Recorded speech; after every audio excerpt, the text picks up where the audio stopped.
Hello everyone and welcome to making success. दोस्तों, पिछले lecture हम लोग 32 नंबर तक कर लिए थे और इस एमसीक्यूज को चलाने का एक ही उद्देश्य है कि आप लोगों को बहुत ही अच्छी नॉलेज हो जाए और आर के राजपूत कंप्लीट करके एक आपको कॉन्फिडेंस बिल्डअप नजर आए आपके अंदर। ठीक है, इसके बाद हम लोग अगला प्लान आप लोगों के लिए बना रहे हैं यूट्यूब पे। ठीक है, उसको एकदम जबरदस्त तरीके से करना है। ठीक है, तो नेक्स्ट क्वेश्चन पे हम चलते हैं। In a DC generator, in case the brushes are moved so as to bring them in magnetic neutral axis, then there will be, मतलब बोल रहा है कि ये आपका नॉर्थ है, ये आपका साउथ है। ठीक, ये आर्मेचर है, ये होता है आपका GNA।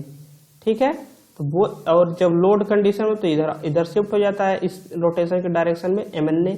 तो बोल रहा है कि ब्रश को MNA पे हम क्यों लगाते हैं ब्रश को, क्योंकि ये परपेंडिकुलर होता है फील्ड के। जैसे फील्ड की डायरेक्शन क्या हो गई, ये रिजल्टेंट फील्ड हो गई।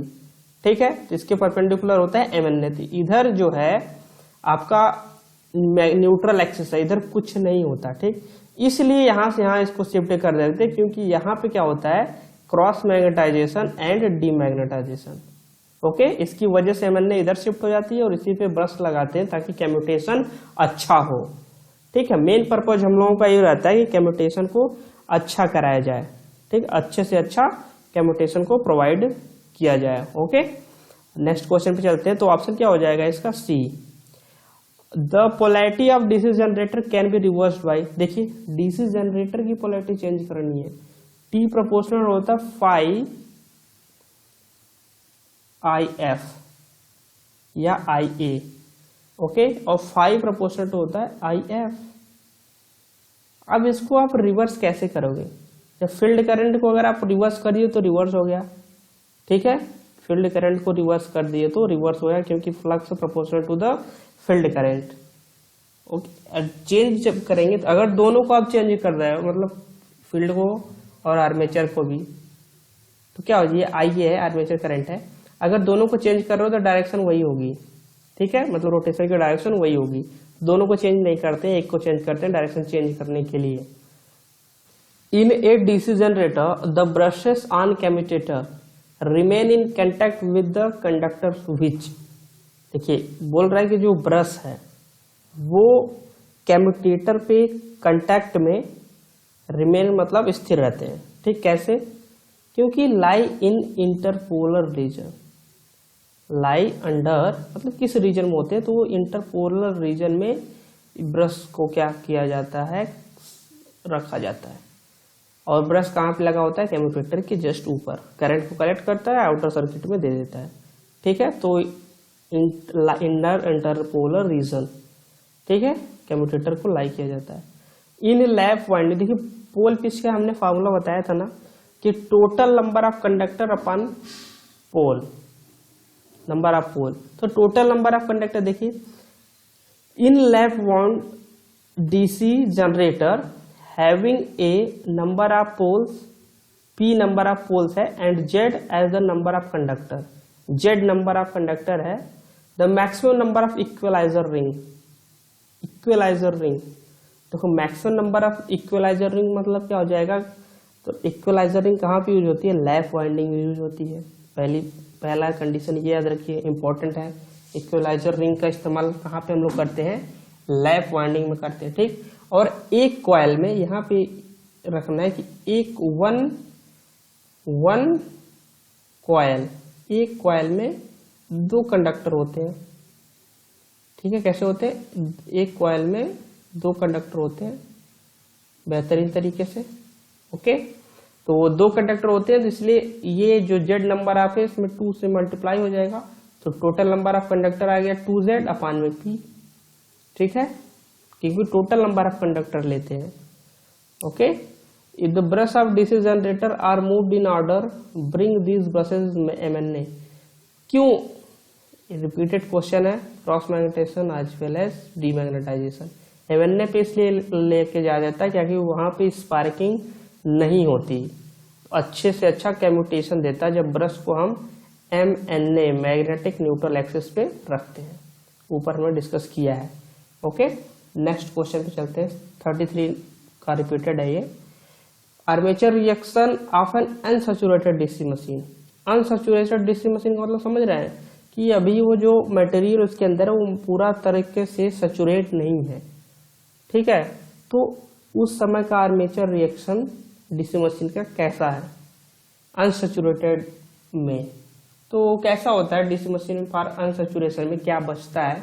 यहाँ पे एक फॉर्मूला आता है, देखिए एम्पियर टर्न डीमैग्नेटाइजेशन। थियरी वाली क्लास जरूर देखिएगा, ये बहुत इंपॉर्टेंट है। जेड आई थीटा एम अपान में 360। ओके, अगर आप अनसैचुरेशन में है तो अनसैचुरेशन में थीटा एम इक्वल टू होता है 0। पॉइंट नोट करिएगा। फिर एक फॉर्मूला होता है एम्पियर टर्न क्रॉस मैग्नेटाइजेशन, ठीक है। क्या होता है टोटल क्या होता है जेड आई अपान में 2p, तो टोटल आर्मेचर रिएक्शन है, ठीक है। एम्पियर टर्न का माइनस में से ये घटा देंगे, क्या घटा देंगे, जेड आई थीटा एम अपान में 360। ओके, अब थीटा एम तो 0 होती है, ये वैल्यू क्या हो गई आपकी 0 इक्वल टू 0। ये वाला टर्म्स इसका क्या हो जाएगा 0, बचा क्या ampere turn cross magnetization Z I upon 2p, ठीक है। तो मतलब आपका इसमें क्रॉस मैग्नेटाइजिंग वाला पार्ट बच रहा है। तो जब अनसैचुरेशन में डीसी मशीन रहती है तो केवल उसमें क्रॉस मैग्नेटाइजेशन होता है, डीमैग्नेटाइजेशन नहीं होता। ये याद रखना, आर्मेचर रिएक्शन के दोनों पार्ट हैं, क्रॉस मैग्नेटाइजेशन और demagnetisation. DC generator are connected to the bus bar, देखिए बस बार से कनेक्टेड। बस बार मतलब क्या होता है ये, ठीक, पॉजिटिव है निगेटिव है कनेक्टेड है, are disconnected from them only under floating condition.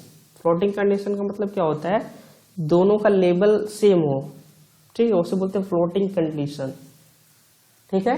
तो जब आप इसको डिस्कनेक्ट कर दोगे ना, तो इसके जो पहले ऑप्शन पढ़ते हैं, to arrive sudden loading of the prime mover, मतलब sudden loading of the prime, to avoid mechanical jerk to the soft. जब ये फ्लोटिंग कंडीशन है तो वो मैकेनिकल जर्क को भी अवॉइड करेगा, बर्निंग कंडीशन के अवॉइड करेगा, ठीक है। तो फ्लोटिंग कंडीशन के लिए ये सभी ऑप्शन आपके करेक्ट हैं। Eddy current are induced in the pole shoe of a DC machine due to, क्यों एडी करंट, क्यों एडी करंट कहाँ आता है, जहाँ पे एसी होता है। सबसे पहली बात, एसी कहाँ डीसी जनरेटर में हो रहा है, आर्मेचर में, ठीक है। अब आर्मेचर में एसी डेवलप हो रहा है किसके वजह से होता है, तो जो रिलेटिव रोटेशन होता है बिटवीन फील्ड एंड आर्मेचर, ठीक है। पल्सेटिंग ऑसिलेटिंग सिंगल फेज के लिए, ठीक है ना, ये सब ऑस्किलेटिंग, इसके वजह से एसी ओसी नहीं आती। क्या होता है, एसी की वजह से आपका एडी करंट लॉस आता है, क्योंकि इसमें फ्रीक्वेंसी होती है जबरदस्त तरीके से, जहाँ फ्रीक्वेंसी दिखा वहीं एडी करंट लॉस, इसीलिए तो लैमिनेट किया जाता है पोल कोर और पोल थ्रू को, ठीक है ना, कि ताकि एडी करंट लॉस कम हो, ठीक है। तो एडी करंट लॉस को रिड्यूस करने के लिए हम लैमिनेशन करते हैं। इसका आंसर हो गया C. In DC machine short circuited field coil will result in, देखिए जब आपका जो फील्ड कॉइल वो शॉर्ट सर्किट हो गई, शॉर्ट सर्किट का मतलब क्या होगा, जल गई, जलने के बाद ऑर्डर ऑफ बर्निंग, ऑर्डर मतलब गंध, बर्निंग की तरह इंसुलेशन क्या हो, गंध करने लगेगा। सही बात है, जब फील्ड कॉइल ही जल जा रही है तो उसका मतलब टेम्परेचर हाई हो गया, ओके। और reducing the generated voltage from which excitation has to increase to maintain voltage, ये भी सही है। Unbalanced magnetic pole producing vibration, बिना मतलब का वाइब्रेशन होने लगेगा, तो ये ऑल ऑफ द अबव है। मतलब फील्ड कॉइल जल जाने का मतलब इतना सारे इफेक्ट आएंगे। Equalizer ring are required lap winding, जहाँ तक वेल्डिंग होती है ताकि करंट सब में सेम हो, इसकी वजह से इक्वलाइजर रिंग का इस्तेमाल। अब देखिए यहाँ पे एक और है वेव वाइंडिंग, इसको बोलते हैं कभी कभी इसको सीरीज वाइंडिंग भी बोलते हैं कभी कभी, ठीक है। इसको भी आप लोग नोट डाउन कर लीजिएगा, ओके। लेकिन इक्वलाइजर रिंग का इस्तेमाल केवल लैप वाइंडिंग होता है। Welding generator use lap winding, क्यों, क्योंकि लैप वाइंडिंग में आपका हाई करंट क्या होता है, लैप वाइंडिंग में high current and low voltage, ठीक है। Lap winding high current and low voltage. तो in case of DC machine winding number of commutator segment is equal to, देखिए कम्यूटेटर सेगमेंट डीसी मशीन में जो winding है वो number of commutator segment is equal to किसके, number of commutator segment किसके जो है समान होगा, बराबर होगा। ठीक है, तो यहाँ पे हम आपको फिगर ड्रॉ करके बताते हैं। ठीक है, यहाँ देखिएगा ध्यान से कि आपका यहाँ पे कम्यूटेटर सेगमेंट है ये। ठीक है, ये कम्यूटेटर का है सेगमेंट है जो माइका का होता है। ओके, अब ये कम्यूटेटर जो सेगमेंट है, इस सेगमेंट पे ऐसे करके हम लोग क्या करते हैं, वाइंडिंग। ठीक, एक सेगमेंट पे ऐसे क्या हो रही है, वाइंडिंग हो रही है। तो ये किसके इक्वल हो रहा है आपका, देखिए ध्यान से देखिए कि number of commutator segment equal to number of armature coil, ये आर्मेचर की कॉइल ही तो है। ठीक है, तो नंबर ऑफ आर्मेचर कॉइल्स, ये फिगर याद रहना चाहिए, तो कंसेप्ट है। For a DC machine laboratory following the DC supply will be suitable, मतलब प्रयोगशाला में हम induction DC motor generator set का इस्तेमाल करते हैं। ठीक है, अच्छा हो रहता है ये प्रयोगशाला में इस्तेमाल करने के लिए, learn it. Okay, not synchronous motor, बहुत लोग synchronous motor DC generator set मारते हैं, लेकिन नहीं, प्रयोगशाला हो चाहे इंडस्ट्री हो उसके लिए इंडक्शन मोटर हमारा बेस्ट होता है। ठीक है, the function of pole shoe in the case of DC machine, देखो फंक्शन मैंने आपको थियरी वाली क्लास में सब बताया है, पोल शू होता क्या है, ऐसे करके क्या है, ये पोल कोर है, इसी में फर्स्ट एंड होता है पोल शू, किससे होता है, काउंटर सॉन्ग स्क्रू से ऐड होता है ये। ठीक है, ये आपका योक होता है। ठीक है, योक होता है। अब ये इसका काम क्या है, इस पोल शू का क्या काम है, जो आपका रिलेक्टेंस पाथ है इसको क्या करता है, कम करता है। ठीक है, रिलेक्टेंस पाथ को ये क्या करता है, कम करता है, फ्लक्स को यूनिफॉर्म डेंसिटी करता है सब, और फील्ड कॉइल जो यहाँ पे फील्ड कॉइल लगी होती है, ठीक, इस फील्ड कॉइल को सपोर्ट करता है ताकि ये खिसक के बाहर ना आ जाए। ठीक है, तो क्या हो जाएगा, इसका सब हो जाएगा। इन द केस ऑफ क्या, इन द केस ऑफ वाइंडिंग, कौन सी वाइंडिंग है, lap winding, resultant pitch is, अब देखिए रिजल्टेंट पिच पूछा है, रिजल्टेंट पिच होता है front pitch minus back pitch, ये होता है लैब वाइंडिंग के लिए, फ्रंट पिच माइनस में बैक पिच। ओके, तो यहाँ पे हम आपको वाई आर, ये देखिए resultant winding Y R equal to होता है वाई एफ माइनस में वाई बी। ओके, अब इसको हम कैसे डील करेंगे, देखिए अब यहाँ पे हम बनाते हैं आपका ये फिगर। ठीक है, ये फिगर इंपॉर्टेंट है, नोट डाउन करिएगा। ओके,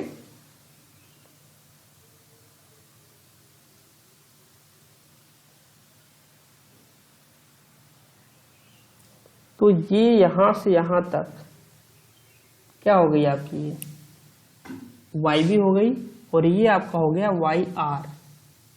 ठीक, और ये बीच बीच वाला जो पार्ट है क्या है, ये वाई एफ, दिस, ये बीच वाला जो है वाई एफ है, ये क्या है वाई बी है, और ये वाला क्या है वाई आर। तो वाई एफ में से जब वाई बी घटाएंगे तभी तो आएगा वाई आर। ठीक है, वैसे हम इसको डिटेल करेंगे, बट इतना ही आपको इसमें जानना है, बहुत ज़्यादा जानने की जरूरत नहीं है कि जो लैब वाइंडिंग में है आपका front pitch minus back pitch होता है। ठीक है, डीसी वेल्डिंग जनरेटर की लैब वाइंडिंग क्योंकि हाई करंट का इस्तेमाल होता है। Which are the following statement about the DC generator is false, मतलब गलत स्टेटमेंट को हमको चूज करना है। पहला अपन देखिए, compensating winding in DC machine help in commutation, सही बात है, कंपनसेटिंग वाइंडिंग जो है वो क्रॉस मैग्नेटाइजेशन को कम करती है। ठीक है, ये इंपॉर्टेंट पॉइंट है इसका कि जो कंपनसेटिंग वाइंडिंग होती है वो क्रॉस मैग्नेटाइजेशन को कम करती है।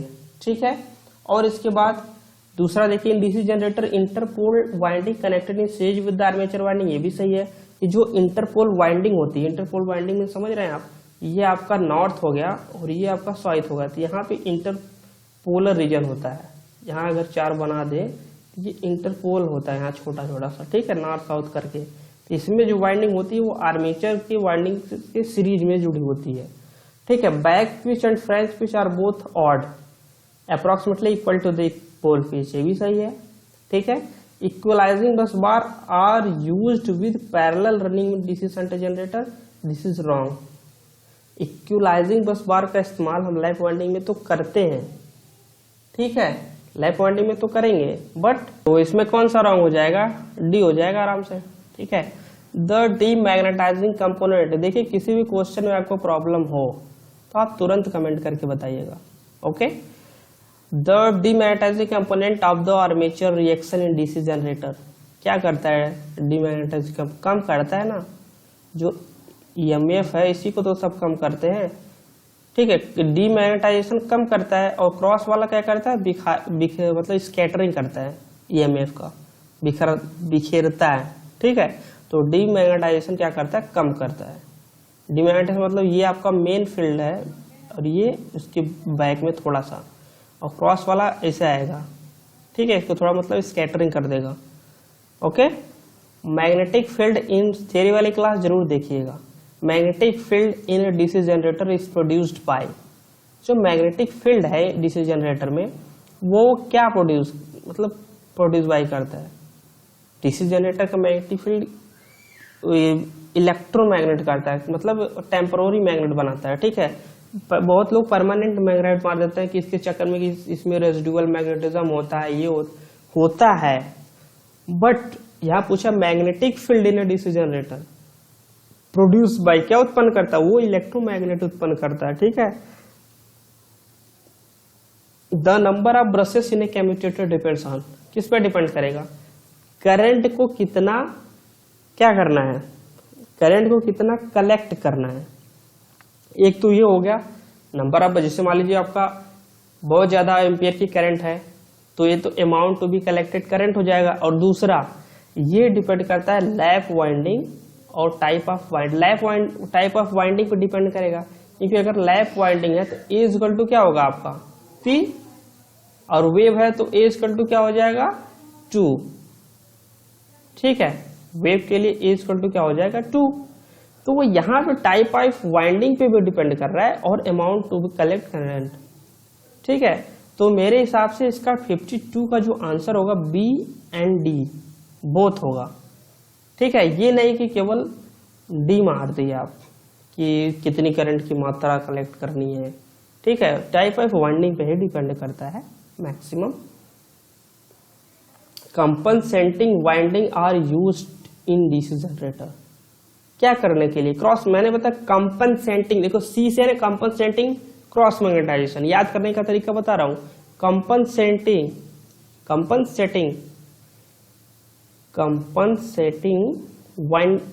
वाइंडिंग क्या करने के लिए होता है, क्रॉस मैग्नेटाइजेशन, ऐसे याद रखें, कंपनसेटिंग वाइंडिंग क्रॉस मैग्नेटाइजेशन को क्या करता है, न्यूट्रलाइज करता है, इसीलिए तो कि ताकि ईएमएफ को हटा ना पाए। ठीक है, ओके, और डीमैग्नेटाइजेशन क्या करता है, स्कैटरिंग ऑफ ईएमएफ करता है, फील्ड को स्कैटरिंग मतलब बिखेर देता है। Which of the following component of a DC generator play vital role. ठीक है, प्ले विटल मतलब मुख्य रूप से महत्वपूर्ण रोल प्रोवाइडिंग डीसी जनरेटर, क्या करेगा, डीसी में कन्वर्ट करने के लिए कम्यूटेटर होता है, यही महत्वपूर्ण, विटल में होता है महत्वपूर्ण रोल कौन होता है डीसी जनरेटर में, कम्यूटेटर। सब कुछ आपने जनरेट कर लिया, कम्यूटेटर नहीं लगाए तो वो एसी जनरेटर हो जाएगा सीधे सीधे। बस इतना ही से अंतर होता है, कम्यूटेटर लगाते हैं इसमें कि एसी से डीसी में कनेक्ट करता है, फिर ब्रश यहाँ पे लगा होता है, इसके साथ आउटर सर्किट में हम करंट दे देते हैं। Okay, in a DC generator the ripples in the direct EMF generated are reduced, मतलब कैसे घटाओगे आप, सीधे सीधे बात करो, कैसे आप घटाओगे, तो क्या करेंगे हम, जो कम्यूटेटर का सेगमेंट है वो लार्ज रखेंगे तभी जनरेटेड ईएमएफ क्या हो जाएगा, घट जाएगा।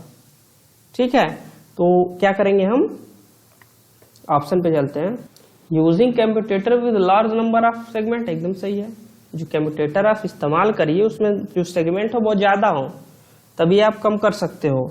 जो रिपल्स मतलब होता है तरंग, ठीक है, एक तरह से वाइब्रेशन टाइप का, डीसी जनरेटर में जो रिपल्स को डीसी ईएमएफ को कम करना है तो हम लार्ज नंबर ऑफ इंसुलेटर होता है ना यार माइका, तो लार्ज नंबर ऑफ सेगमेंट इस्तेमाल करेंगे कम करने के लिए। DC generator lap winding is due to low voltage and high current. और यहाँ एक चीज और याद रखनी कि ये वेल्डिंग के लिए भी इस्तेमाल होता है, क्योंकि वेल्डिंग में हाई करंट और लो वोल्टेज चाहिए होता है। Okay, the two generator A and B, दो generator A and B 6 pole, दोनों का 6 पोल है। P इक्वल टू कितना आ गया 6। कैसे मैं लगा क्वेश्चन को सॉल्व कर रहा हूं ये देखिए। Okay, generator A has wave wound, generator A has wave wound, तो जो आपका पहला जनरेटर ए है, दूसरा जनरेटर बी है। वेव वाउंड मतलब ये जो parallel path A equal to 2, ये वेव वाला है, ठीक है। ये आपका कौन सा है, लैप वाला। तो इस और क्या है, जनरेटर बी है लैप वाउंड, इसमें ए इक्वल टू हो गया आपका P. The ratio of in induced EMF in generator A and B, मैंने पहले ही लिखा है कि जो इंड्यूस्ड ईएमएफ होगा ई ए अपान में ई बी, ठीक है। बोला कि the ratio of induced EMF generator A and B, क्या इसको लिखा है हम लोग, क्या लिखा है 5A अपान में 5B, सीधे सीधे 5A इन 5B। ओके, 5A 5B और N1 अपान में N2, ठीक है। और Z1 अपान Z2 भी ले सकते हो आप। तो इसका जो मैंने फॉर्मूला आपको नोट डाउन करवाया था, ठीक है, फॉर्मूला क्या करा था, नोट डाउन करवाया था थियरी वाली क्लास में, याद रखिएगा। यहाँ ये जो मैंने लिख दिया ये Z2 अपान Z1 होता है, ठीक है, Z2 अपान Z1।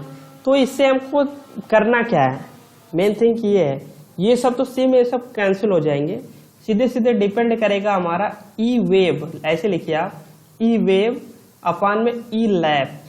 तो Z क्या नीचे है, तो Z2 अपान Z1। Z2 का मतलब क्या हो गया, Z2 भी आपका नंबर ऑफ कंडक्टर सेम है, तो भी इसमें फार्मूला में E इक्वल टू में आता है 5ZNP अपान में 60A। 60 अगर आप वेव के लिए निकाल रहे हो तो हो जाएगा 2, मतलब हो जाएगा 120, नीचे आ गया 120। अगर यही आप लैब के लिए निकालते हो तो आता है 5ZNP अपान में 60 और नंबर ऑफ पोल्स कितना है 6, कितना जा रहा है 360, ये ऊपर जाएगा ना 360 अपान में, यहाँ पे लिखेंगे 3, ये दोनों जब डिवाइडेशन रेशियो निकालेंगे वेव अपान लैप, क्या कर रहे हैं हम लोग, वेव अपान लैप कर रहे हैं, ठीक है। तो ये 1 बटे में है तो ऊपर चला जाएगा, अपान में ये 1 बटे में है तो ये भी आ जाएगा नीचे 120, ठीक है। तो कितना आ जाएगा 3:1, मतलब आप पहले वेव का निकालिए फिर लैप का निकालिए, तो ऐसे भी सॉल्व कर सकते हो, या डायरेक्टली आप यहाँ पे A2/A1 मार सकते हो, सिंपल। ओके, A2/A1 करेंगे कितना 6/2, 3:1, तब भी वही आंसर आया। तो तरीका पता होना चाहिए। The voltage drop for which of the following types of brush can be expected to be least. अब देखिए वोल्टेज ड्रॉप किसमें लीस्ट होगा, जिसका रेजिस्टेंस कम होगा। तो मेटल है, मेटल मींस कंडक्टर है, कंडक्टर का रेजिस्टेंस क्या होता है कम, इसलिए ड्रॉप रेजिस्टेंस कम, तो वोल्टेज ड्रॉप कम। आंसर क्या हो गया C. The EMF generator by a shunt wound DC generator is E. अब ई ईएमएफ है, जनरेट हुआ। Now while pole flux remain constant, चलो भाई पोल फ्लक्स कांस्टेंट है। If the speed of the generator is doubled, speed N से क्या कर दिया गया 2 कर दिया गया। आपको पता है E proportional to the N होता है, कैसे N होता है E proportional to the E equal to होता है 5ZNP अपान में 60A, तो E proportional to the N। अगर इसको आप डबल कर दिए तो ये क्या हो जाएगा double, answer is will be B. Concept से क्वेश्चन को सॉल्व करना है दोस्तों। In a DC generator the actual flux distribution depends upon, जो फ्लक्स का डिस्ट्रीब्यूशन है, जैसे ये आपकी है मशीन का आर्मेचर, ठीक है, ये आपका नॉर्थ, ये साउथ, ठीक है, ये आपका नॉर्थ, ये साउथ, ये आपका नॉर्थ और ये साउथ, ठीक। अब इसी में तो इसी पोल पे क्या होता है, इस तरह से होता है, और इसी में स्प्रेड आउट होता है क्या पोल शू, इसी तरह हर पार्ट में होता है, ठीक है। तो ये पोल शू का काम क्या करता है, जो अंदर का एयर गैप उसको कम करता है।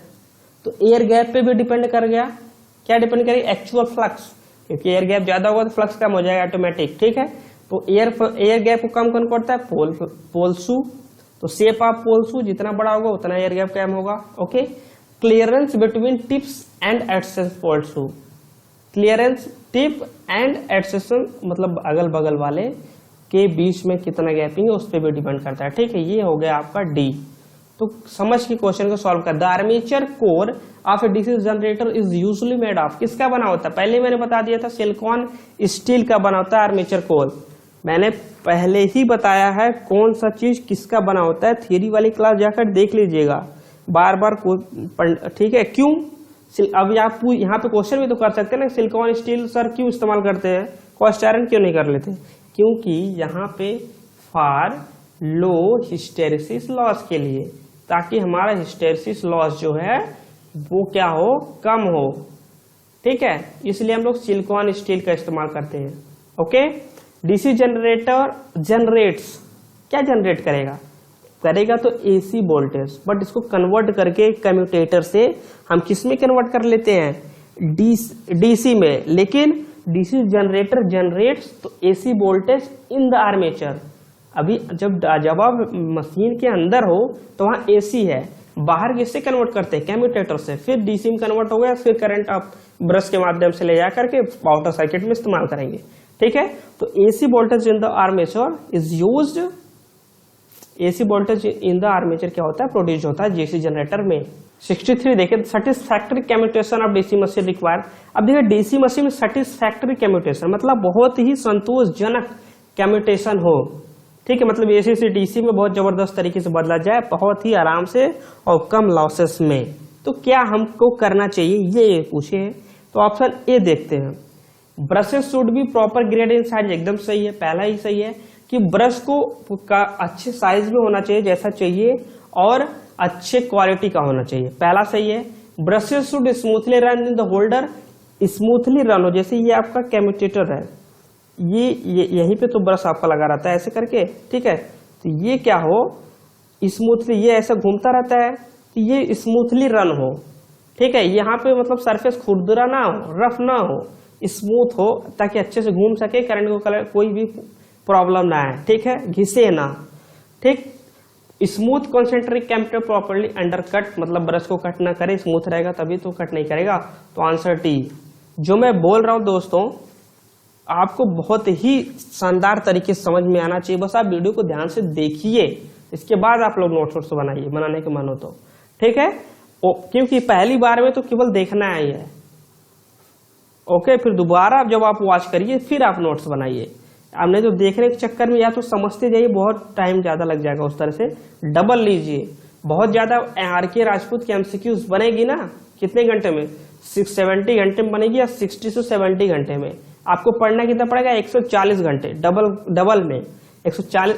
अब वीडियो देखने का तरीका बता रहा हूं, देखिए वीडियो आप यूट्यूब पे सेव करिए, क्योंकि वहां पे जब पहली बार आप लोग देख लिए, ठीक है, और नोट्स भी बना लिए दूसरी बार में, अगर आपका एग्जाम आ रहा है, ठीक, अब आपको रिवीजन करना है, तो अगर आप डाउनलोडेड वीडियो को देख रहे हो, जैसे विडमेट वगैरह से डाउनलोड करके आप लोग देख रहे हो, तो वो फास्ट नहीं चल पाएगी। यूट्यूब पे एक ऑप्शन आता है 2x करके, तो आप लोग 2x करेंगे तो आप 70 आवर की वीडियो 35 आवर में देखोगे, मतलब आप एक हफ्ते में राजपूत को रिवाइज कर लोगे।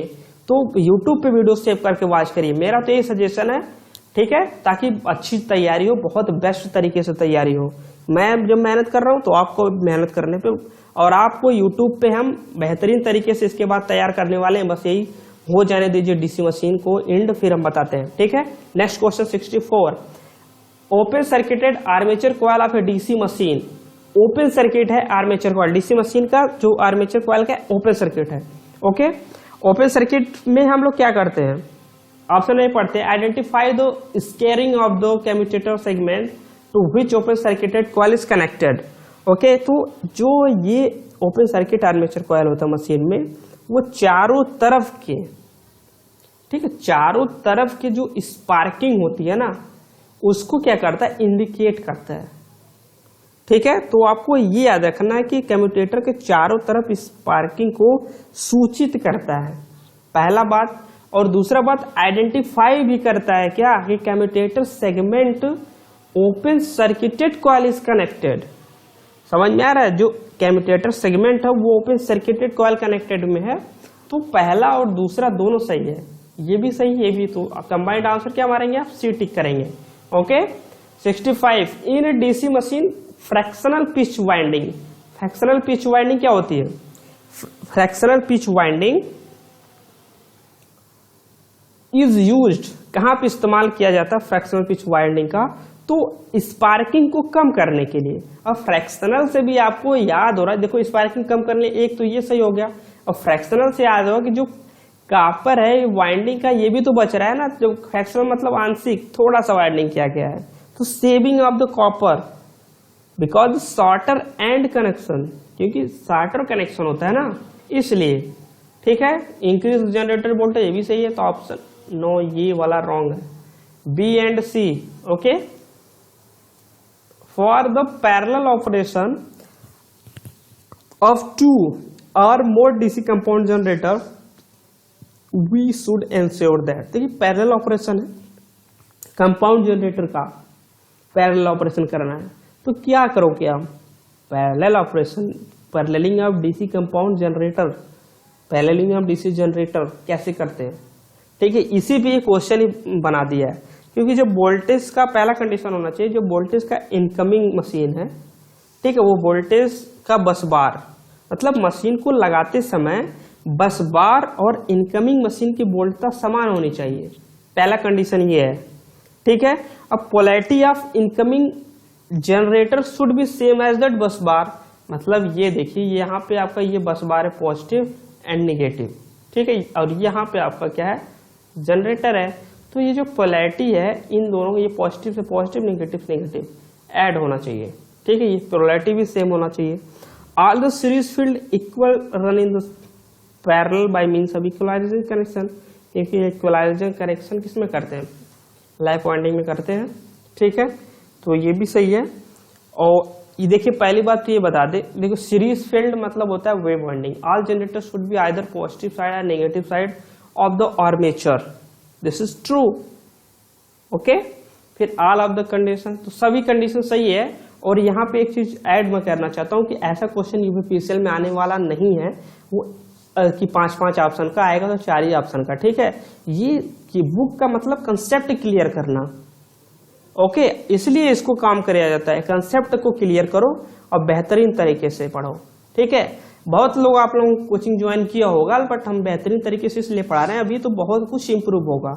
इसको आप पहले कॉन्फिडेंस बिल्डअप करिए, फिर देखिए एग्जाम कैसे क्रैक करते हैं। DC series generator is used, DC series generator को हम इस्तेमाल कहाँ करते हैं? देखो एप्लीकेशन बहुत इंपॉर्टेंट है, डायरेक्टली पूछा जाता है, चाहे डीसी जनरेटर हो चाहे डीसी मोटर हो। ठीक है, तो ऑप्शन पढ़ते हैं, to supply traction load, no, वहां पे डीसी मोटर होता है। To supply industrial load at constant voltage, this is wrong. तो क्या करता है? बूस्ट करता है, मतलब एक होता है ना, जैसे आप एनर्जी लेस हो, ठीक है, तगड़े से अपने आप को कुछ आप इनपुट लिए, मतलब अच्छे खासे खाए विटामिन वाला चीज, तो क्या हो गया? बूस्ट हो गया, एनर्जी आ गई। तो इसी तरह डीसी जनरेटर भी क्या करता है? बूस्टिंग करता है। ठीक है, फीडर को। Following DC generator will be in A, booster में भी इस्तेमाल होता है, वही बूस्टिंग मतलब बूस्टर में इस्तेमाल, use in booster. Okay, following DC generator will be in a position to build up without any residual magnetism. तो सेल्फ एक्साइटेड जनरेटर, क्यों? क्योंकि सेल्फ एक्साइटेड जनरेटर में हमारा होता है रेजिडुअल मैग्नेटिज्म। क्या होता है? रेजिडुअल मैग्नेटिज्म, जिसे हिंदी में बोलते हैं हम लोग अवशिष्ट। ठीक है, क्या बोलते हैं? अवशिष्ट चुंबकत्व, मतलब बचा हुआ चुंबकत्व। इसीलिए तो सेल्फ एक्साइटेड जनरेटर में किसी बाहरी फील्ड का हम इस्तेमाल नहीं करते हैं कि एक्साइट करने के लिए। जैसे सेल्फ एक्साइटेड है तो डीसी लगा के एक्साइटेशन हम लोगों ने कराया, ऐसा नहीं है। इसमें क्या होता है? सेल्फ एक्साइटेशन है, रेजिडुअल, इसमें परमानेंट मैग्नेट इस्तेमाल होता है ताकि इसमें रेजिडुअल मैग्नेटिज्म बचा रहता है। ठीक है, तो ये सेल्फ एक्साइटेड जनरेटर किसमें हो गया? श्री संड कंपाउंड, ये सब क्या है? सेल्फ एक्साइटेड जनरेटर ही है। ठीक है, और ये तो हो गया आपका सेल्फ एक्साइटेड जिसमें रेजिडुअल मैग्नेटिज्म बचा हो, उसके कंडीशन में मैंने बताया। ठीक, लेकिन इसमें पूछा क्या है? Without any residual magnetism, self excited generator, तो ये तीनों है। इसको बोलते हैं सेल्फ एक्साइटेड जनरेटर। ये तीनों सीरीज शंट कंपाउंड जो हैं इसी को बोलते हैं सेल्फ, इसमें होता है रेजिडुअल मैग्नेटिज्म। ठीक है, यहाँ पे ये रॉन्ग छाप दिए हैं, पूछे विदाउट, जो बाहरी फील्ड से हो उसे बोलते हैं हम लोग सेपरेटली। ठीक है, यहाँ पे आप लिखोगे क्या, चेंज करोगे सेपरेटली। थोड़ा मोड़ा है एक आध क्वेश्चन में प्रॉब्लम इस बुक में, बट उसको लेकर टेंशन नहीं लेना, हम सही करके बताएंगे। ठीक है, ये आपका है सेपरेटली एक्साइटेड जनरेटर। ठीक है, सेपरेटली एक्साइटेड जनरेटर को विदाउट रेजिडुअल मैग्नेटिज्म हम क्या करते हैं, एक्साइट करते हैं, मतलब बाहरी फील्ड से। इसमें क्या रेजिडुअल में, जो मैंने बताया पहले। ठीक है, तो आंसर क्या हो गया, डी, सेपरेटली होगा, यहाँ पे सेल्फ नहीं होगा। सेल्फ के तो ये तीनों पार्ट हैं। थियरी वाली वीडियो जरूर देखिएगा। Interpole flux should be sufficient to, जो इंटरपोल फ्लक्स है, ठीक है, to be sufficient to neutralize, क्या न्यूट्रलाइज करेगा ये इंटरपोल फ्लक्स। इंटरपोल का इस्तेमाल क्या होता है, डीमैग्नेटाइजेशन कम करने के लिए, अच्छा से अच्छा कम्यूटेशन हो, इसलिए क्रॉस मैग्नेटाइजेशन होता है। तो क्रॉस मैग्नेटाइजेशन को भी ये कम करता है और कम्यूटेटिंग फील्ड को भी ये क्या करता है, न्यूट्रल, मतलब अच्छा करता है। ठीक है, कम्यूटेशन अच्छा से हो सके। तो 69 का आंसर हो जाएगा आपका C, neutralise both armature reaction as well as commutating EMF induced of the coil. Demagnetisation नहीं, याद रखिएगा। ओके, तो 70 पे चलते हैं। 70, DC generator generally preferred for charging shunt generator. क्यों, शंट का होता है स्पीड कांस्टेंट, अच्छे से करंट देता है चार्जिंग के लिए। ठीक है, तो शंट जनरेटर इज यूज मतलब बैटरी चार्जिंग हो गई, ये सब के लिए शंट जनरेटर का इस्तेमाल होता है। ठीक है, इसी तरह जब शंट मोटर पढ़ाएंगे उसमें शंट मोटर होता है कांस्टेंट स्पीड के लिए इस्तेमाल होता है। ठीक है, तो वो नेक्स्ट लेसन है। In DC generator the number of mechanical degrees, मतलब मैकेनिकल डिग्री मतलब theta M, okay, and electrical degrees will be the same when. अब थीटा एम थीटा ई कब सेम होगा, तो फॉर्मूला होता है थीटा एम। ठीक है, ध्यान से आपको याद रखना है, थीटा एम इक्वल टू होता है 2 थीटा ई अपान में पी। अब ये कब सेम होगा, बताइए कब सेम होगा, जब नंबर ऑफ पोल से कितने हो जाए, 2 हो जाए, तो ये 2 से 2 कैंसिल हो जाएगा, फिर ये इक्वल हो जाएगा। सिंपल है ना, लेकिन फॉर्मूले पे जाना पड़ेगा, आपको पता होना चाहिए। थीटा मैकेनिकल इक्वल टू होता है 2 इंटू थीटा इलेक्ट्रिकल अपान में पी। ठीक है, नेक्स्ट क्वेश्चन पे चलते हैं 72 पे। Permeance is the reciprocal of, अब ये तो हमने BEE में ही बता दिया। Permeance is the reciprocal of reluctance. जैसे ऐसे पूछे conductance is the reciprocal of, क्या होगा, रेजिस्टेंस का रेसिप्रोकल क्या होता है, कंडक्टेंस। ठीक है, इन दोनों का कोई नहीं होता रेसिप्रोकल।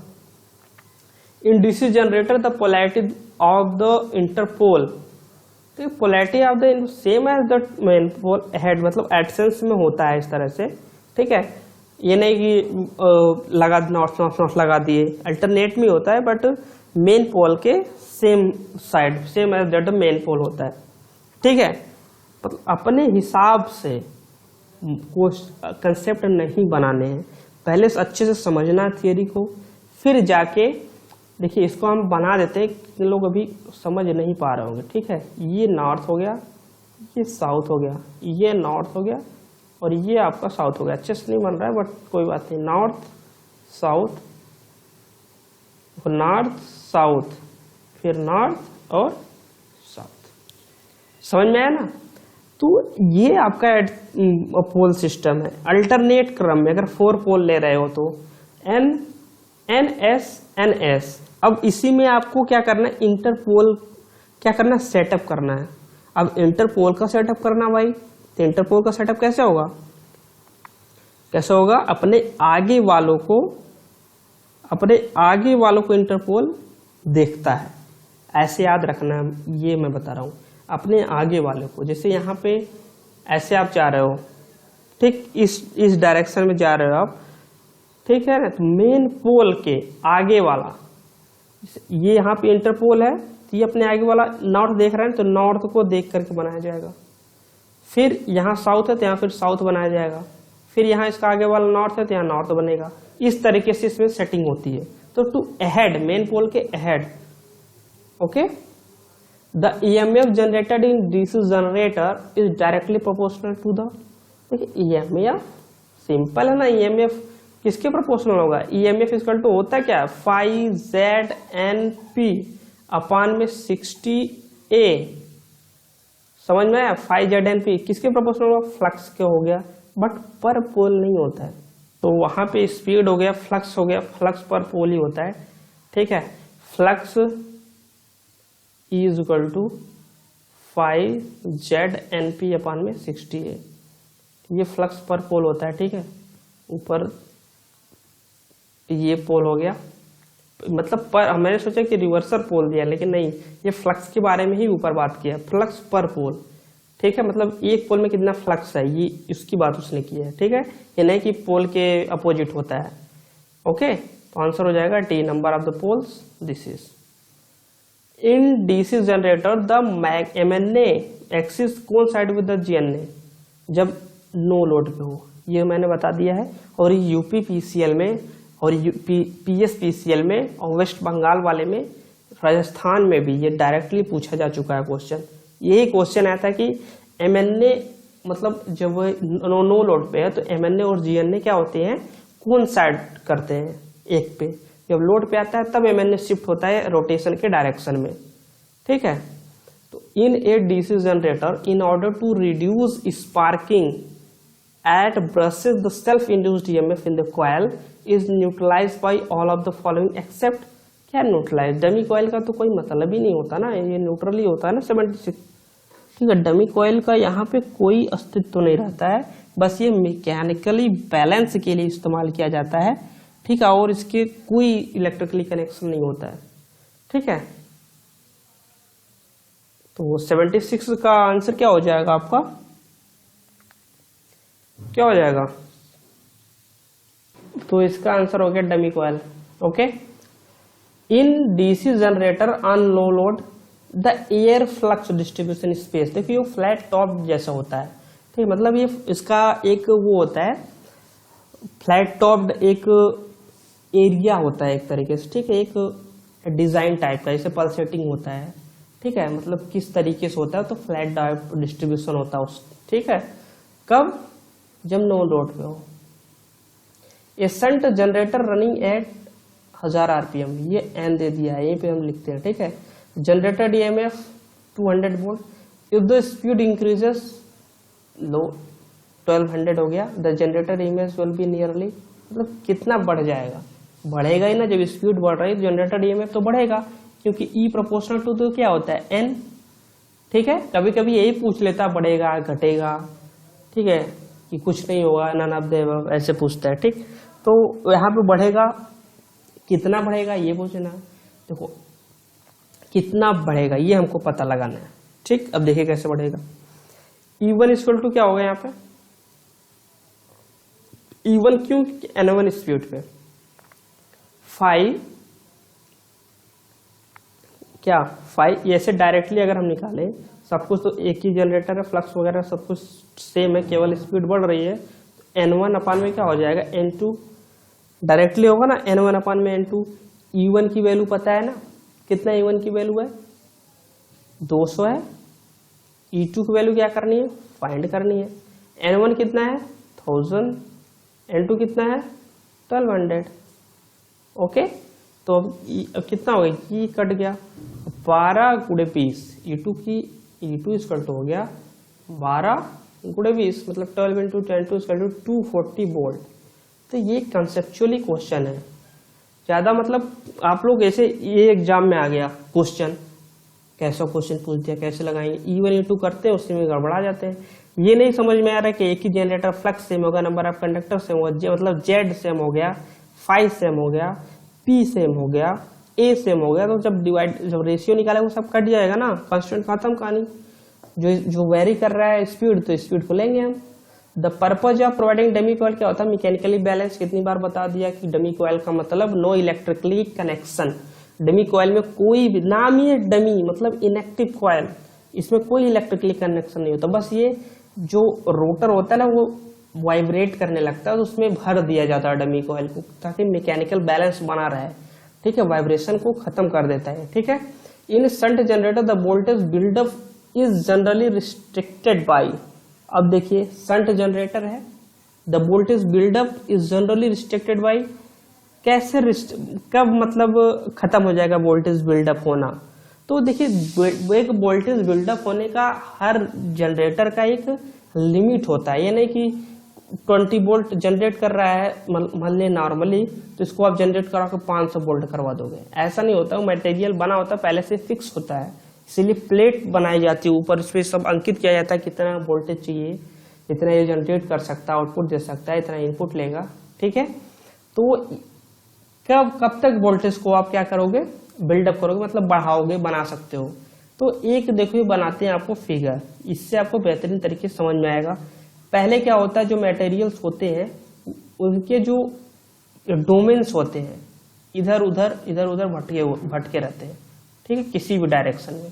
तो जब इस पे हम वोल्टेज का बनाना स्टार्ट करते हैं तो ये धीरे धीरे इस फॉर्म में कन्वर्ट होने लगते हैं, ठीक है, मतलब एक डायरेक्शन में आने लगते हैं, ठीक? कुछ ऐसे है, कुछ एक डायरेक्शन में आ रहा है, फिर धीरे धीरे एक ऐसी कंडीशन आ जाती है कि ये जो डोमेन्स हैं ये सारे किस डायरेक्शन में हो गए, एक ही डायरेक्शन में फिक्स हो जाते हैं। तो इसी को बोलते हैं सैचुरेशन, मतलब अब सारे जो डोमेन्स हैं ये आपको सैचुरेट हो चुके हैं, मतलब एक ही डायरेक्शन में सेट हो चुके हैं। अब आप कितना भी स्पीड बढ़ा लो, कुछ भी कर लो, वोल्टेज तो भाई बढ़ने वाला नहीं है, ठीक है। इसी को बोलते हैं सैचुरेशन ऑफ आयरन, मतलब आयरन के सभी मैग्नेटिक का पार्ट होता है, इसकी वजह से डेवलप होता है, वो क्या हो गया आपका सब सेटअप हो गया। अब इससे ज्यादा आप नहीं कर सकते, उसी को बोलते हैं ऑफ सैचुरेशन ऑफ आयरन, ठीक। ये बोला ना कि जनरली रिस्ट्रिक्टेड बाय, ठीक, तो सैचुरेशन ऑफ आयरन पे। If a DC generator fails, मतलब to build a probable cause could not be, मतलब ये आपका जो बिल्डअप है डीसी जनरेटर फेल हो गया, अब बिल्ड नहीं कर रहा है, क्या नहीं बिल्ड करेगा, ईएमएफ बिल्ड नहीं कर सकता है, ठीक है। तो जब यह वोल्टेज जो है जनरेट नहीं होता है, तो वोल्टेज जनरेट कब नहीं होगा, तो एक हमारा होता है फील्ड रेजिस्टेंस, ठीक है, और एक होते हैं क्रिटिकल रेजिस्टेंस। फील्ड रेजिस्टेंस का एक वैल्यू होता है, उसे क्रिटिकल रेजिस्टेंस बोलते हैं। ये रेजिस्टेंस होता क्या है, ये ऐसी वैल्यू होती है ये क्रिटिकल रेजिस्टेंस कि इससे अगर आप ज्यादा रखते हो, क्या ज्यादा रखते हो, ये फील्ड रेजिस्टेंस को ज्यादा रखते हो, तब जाके आपका वोल्टेज बिल्डअप नहीं होगा।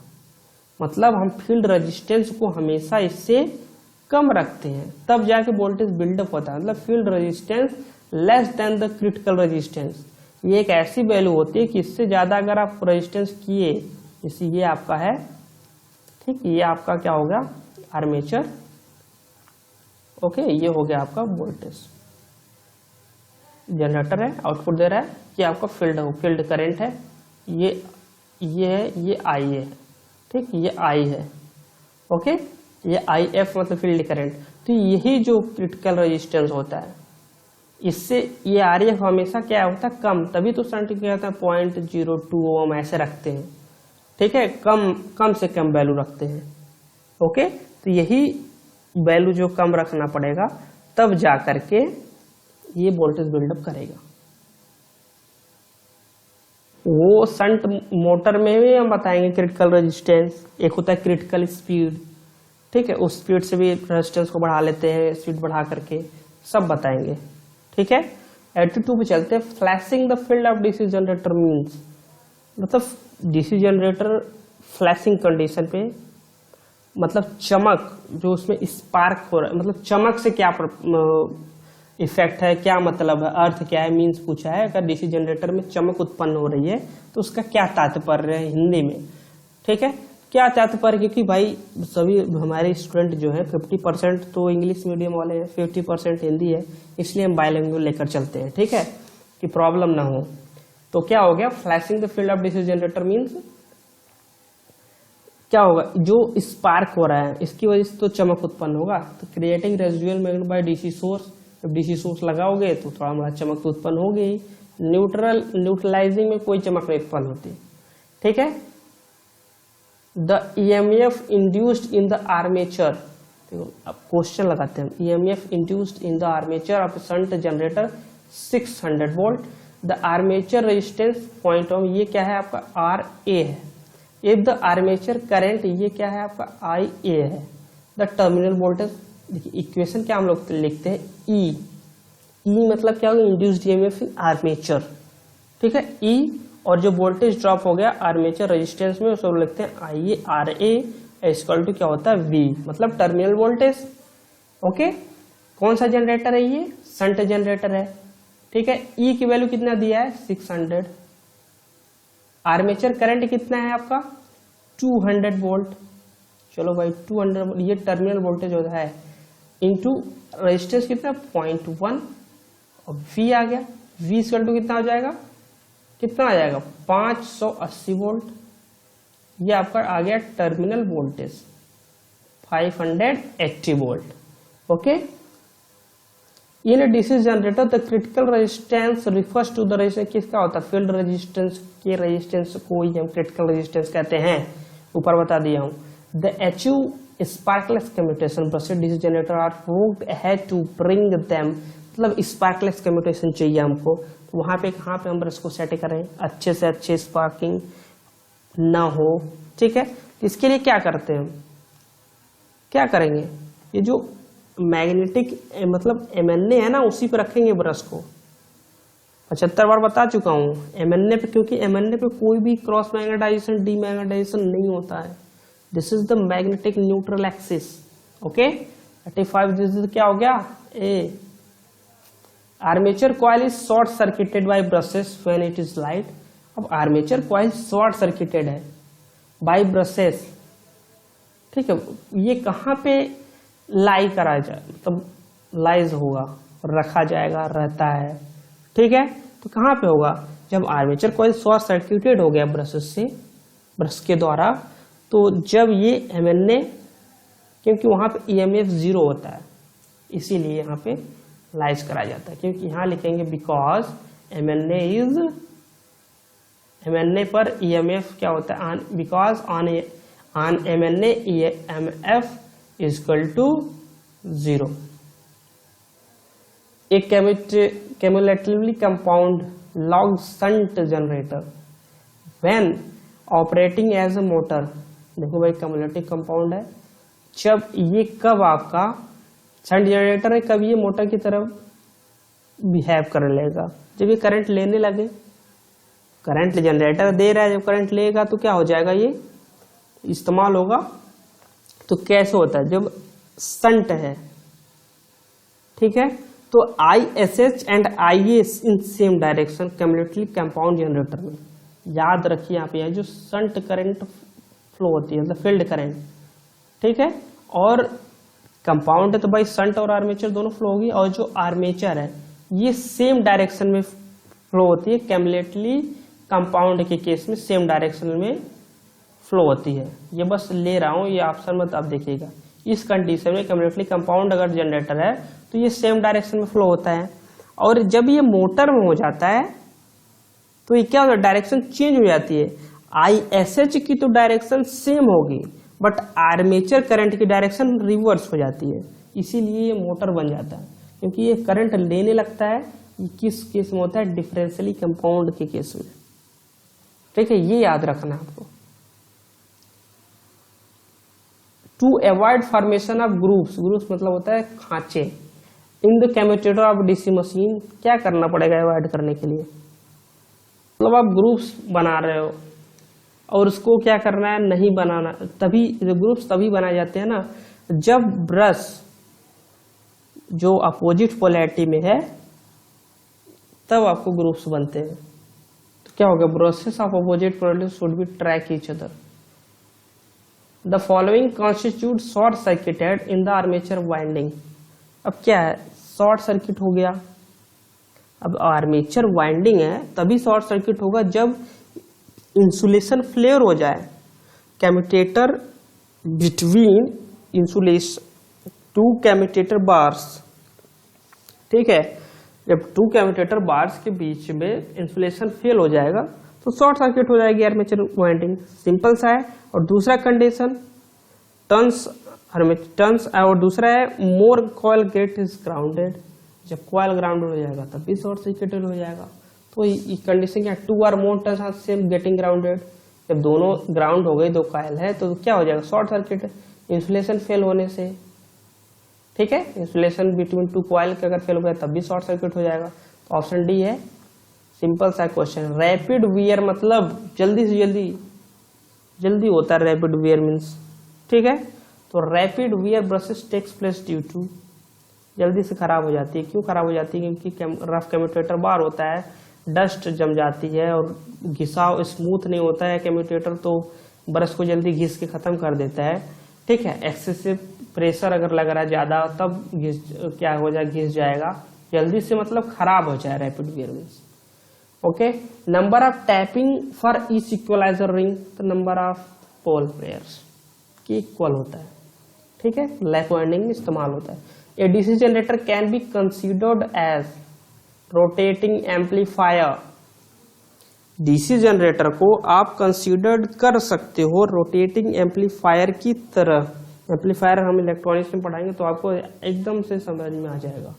इन any rotating machine that part which houses the conductor and in which EMF induced is to be utilise is called, क्या इज कॉल्ड, मतलब जिससे हम कंडक्टर प्लेस करते हैं। ठीक है, उसी को तो बोलते हैं आर्मेचर। सिंपल है, in DC machine hysteresis losses is the sum of, hysteresis losses किसका सम होता है, हिस्टेरे मतलब बिखरा हुआ loss, DC generator. Iron loss hysteresis loss नहीं होता है, याद रखिएगा, हिस्टेरेसिस लॉस का मतलब होता है बिखरा हुआ। ठीक है, तो किसके सम ऑफ होगा, देखो किसमें ध्यान क्या ना दिया जाता है डीसी जनरेटर में, एक मैकेनिकल लॉस हो गया, एक आयरन लॉस हो गया। ठीक है, इसी का सम ऑफ को हम हिस्टेरेसिस लॉस बोल देते हैं एक तरीके से। ठीक है, एडी करंट वगैरह हो गया, हिस्टेरेसिस हो गया। Lap winding is composed of, क्या कंपोज्ड ऑफ, इवन होता है, वेव क्या होता है, ऑड होता है। ये तो सिंपल हो गया ना। Lap winding composed any even number of conductor, मतलब कंडक्टर का जो हो वो सम हो, विषम ना हो। Okay, in a DC generator in case of resistance of the field winding is increase then output voltage. अब देखिए आपका फील्ड वाइंडिंग का रेजिस्टेंस क्या हो रहा है, इंक्रीज हो रहा है। ध्यान दीजिएगा, फील्ड वाइंडिंग का मतलब IF RF इंक्रीज हो रहा है। ठीक है, तो जो आउटपुट वोल्टेज वो बढ़ेगा कि घटेगा, ये कंडीशन पूछा है।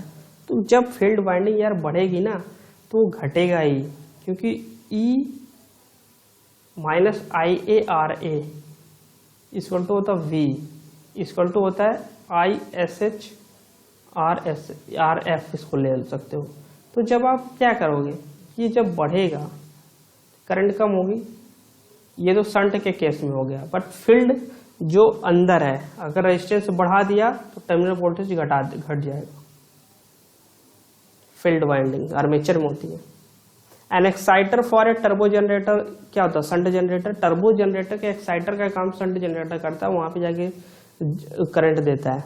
इन case of flat compound, flat का मतलब क्या होता है, जो इनपुट जितना आ रहा है फ्लैट, ये label compound, over compound, under compound, theory जाकर देखिए वरना फिर आपको प्रॉब्लम होगी।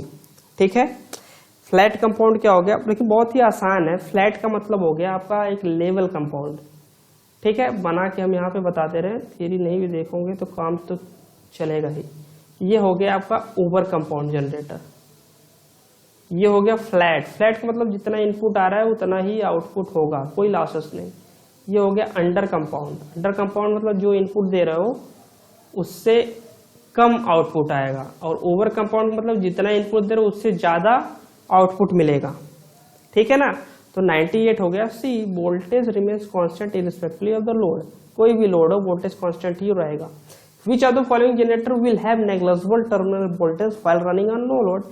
नो लोड पे है ना, नो लोड पे है तो नेग्लिजिबल टर्मिनल वोल्टेज। जब नो सीरीज जनरेटर और नो लोड, जब नो लोड पे है तो नेग्लिजिबल टर्मिनल वोल्टेज। भाई सीरीज जनरेटर में ऐसा होगा क्यों, देखिए सीरीज जनरेटर होता कैसा है, शंट में ऐसा नहीं होता, सीरीज में होता है केवल। ये आपका आर्मेचर है, ठीक, आर्मेचर है। और ये आपका सीरीज में वाइंडिंग रहेगी और ये आपका V आउटपुट होगा। अब जब नो लोड पे है, ये ओपन हो गया ना, तो सीरीज जनरेटर में नो लोड है तो कोई टर्मिनल वोल्टेज नहीं। जब ये करंट है वह इसमें जीरो हो जाएगा तो कौन सा ये टर्मिनल वोल्टेज लेंगे। शंट होता तो इधर तो फील्ड रहती ना, तब तो हो जाता कुछ ना कुछ भी कर दो। Which of the following DC generator will be in a position of build-up without residual magnetism? देखो विदाउट रेजिडुअल मैग्नेटिज्म हम किसको वोल्टेज बिल्डअप करा सकते हैं, सेपरेटली एक्साइटेड जनरेटर पे, क्योंकि उसमें बाहरी स्रोत से हम क्या करते हैं, उसमें बाहरी स्रोत का इस्तेमाल करते हैं। ठीक है, बाहरी स्रोत जैसे देखिए ये हो गई आपकी फील्ड, ये बाहरी वाली फील्ड हो गई, इसमें करंट होता है IF। ठीक है, ये एक्साइट करता है इस वाली फील्ड का। ठीक, अब ये आपका क्या हो गया, आर्मेचर ऐड हो गया यहां से, और ये हो गया आपका आउटपुट V। ठीक है, अब ये वाला इसको एक्साइट कराता है। इसमें रेजिडुअल मैग्नेटिज्म हो इस जनरेटर में और चाहे ना हो, ये फील्ड तो आके एक्साइट करवा दे रही है ना। रेजिडुअल मैग्नेटिज्म की जरूरत ही क्या है, इसी को बोलते हैं हम लोग सेपरेटली एक्साइटेड जनरेटर। ठीक है, इसमें कोई रेजिडुअल मैग्नेटिज्म की जरूरत नहीं पड़ती। किसमें पड़ती है, सेल्फ में, ये तीनों में। क्वेश्चन रिपीटेड है आई थिंक। ठीक है, तो 1 घंटे से एबव लेक्चर हो चुका है, इसलिए इस वीडियो को ज़्यादा लंबी ना हो ना, वरना अपलोडिंग में प्रॉब्लम होती है। तो नेक्स्ट लेक्चर में हम जल्दी ही मिलते हैं आपसे। ठीक है, तो thanks for watching this video, see you next.